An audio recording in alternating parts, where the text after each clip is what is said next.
Hey folks, we got to play RQG tonight. Excuse me.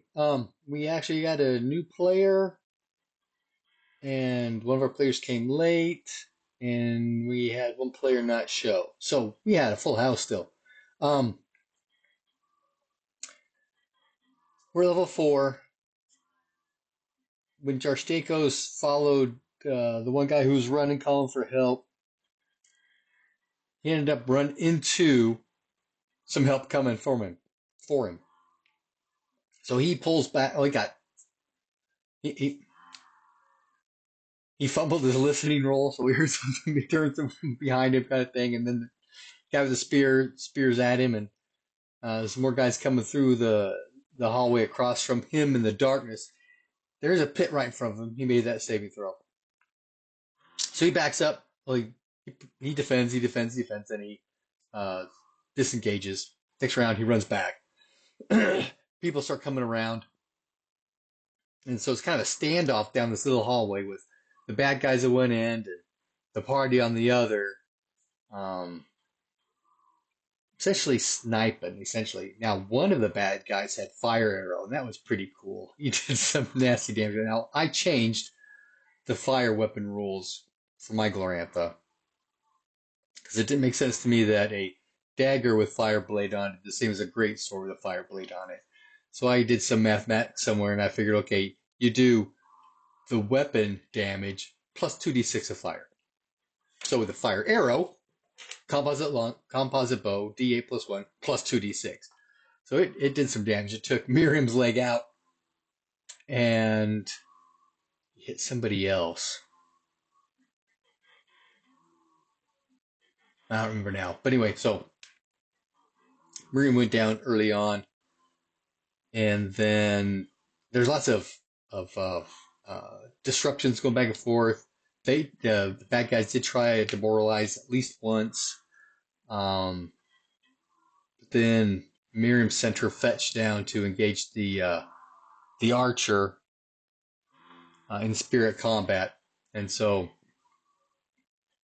it the archer missed his first attack,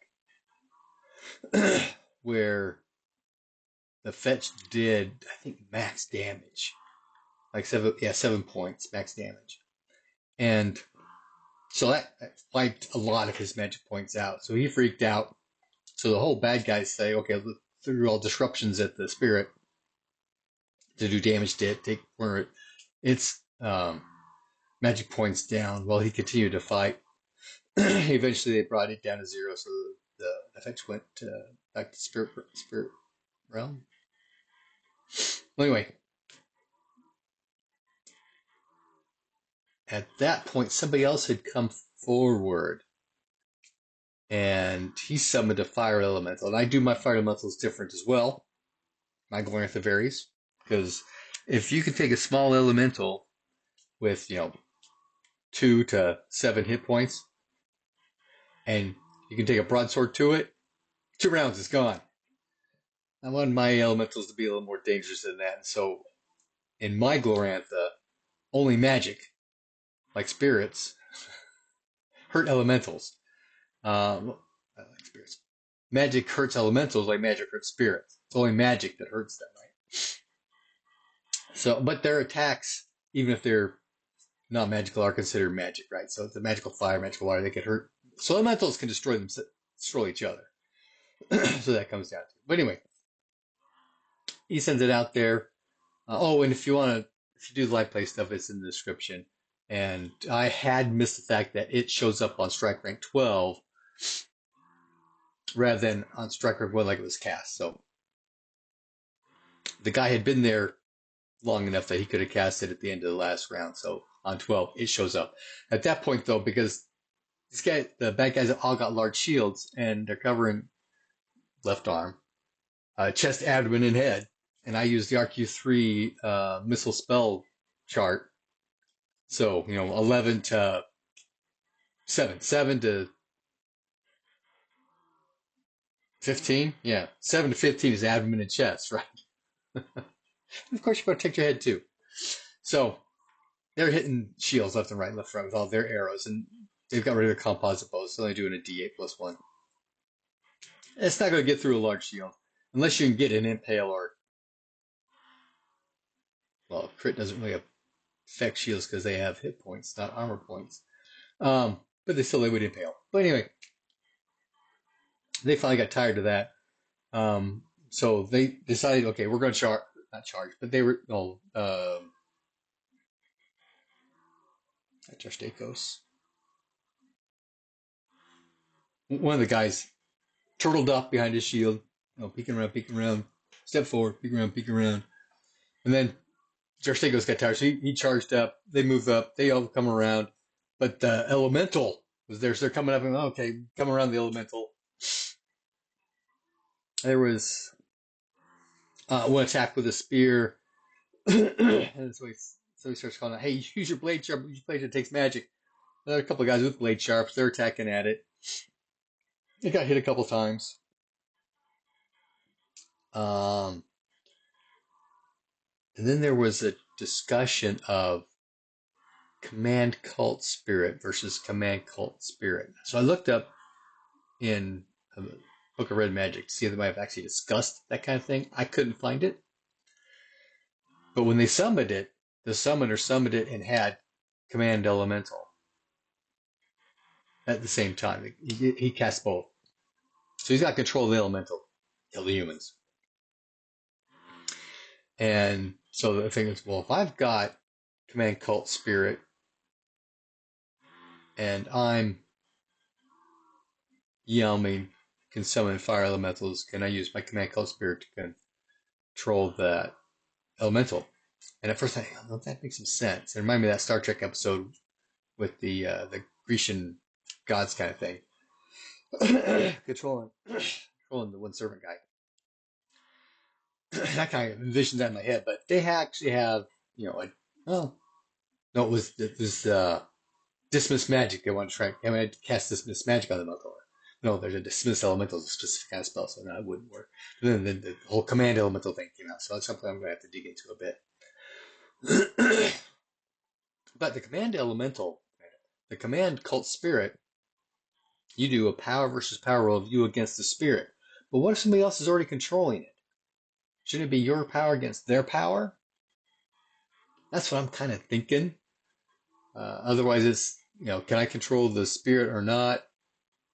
Not control you, controlling the spirit. Yeah, it got kind of funky. So I kind of envisioned this back and forth thing happening. But that had not happened yet. And that's kind of where we ended the combat. But afterwards, I did talk to the guys about a couple of things. One was something that Jeff had said at Chaosium Con in discussing strike ranks as an initiative system versus something else. But I couldn't remember what the something else was called. But the something else is the way I always thought of strike ranks, where you're stacking stuff up on it, kind of thing. Instead of being an initiative, this is when you go, this is when you go, kind of thing. And with the new RQF coming out, do one thing, move half your movement, or do no thing and move full movement. Question becomes, what is movement? Is it 3 meters times 20 times 8, so 24 meters, or is it 8, or what, right? But I talked to my guys about that, and they were more concerned because I allow stacking of buffing spells, right? So you can do a heal 2, and that takes you 2 dex strike ranks plus 2 magic points. Yeah, I know the system is -1. I don't bother with that. I don't want people subtracting stuff. But then you could do, a mobility, which is a 1-point spell plus your 2 points of dexterity. Instead of having a 5 in between, let's just stack it up, kind of thing. Otherwise, buffing would take forever. And that was the argument they brought up. If you can only do one thing, when we run into somebody, we're going to spend 3 rounds just buffing. And they didn't like that. And they also didn't like the you can only fire a bow once a round because bows suck. Because they don't do a lot of damage, right? Now, they are cool in the fact that they impale, and impales do a lot of damage, which I really like. But if you're not impaling, a D8 plus 1 is just not a lot of damage. Whereas sword's got a D8 plus 1 plus your D4 or D6 damage bonus.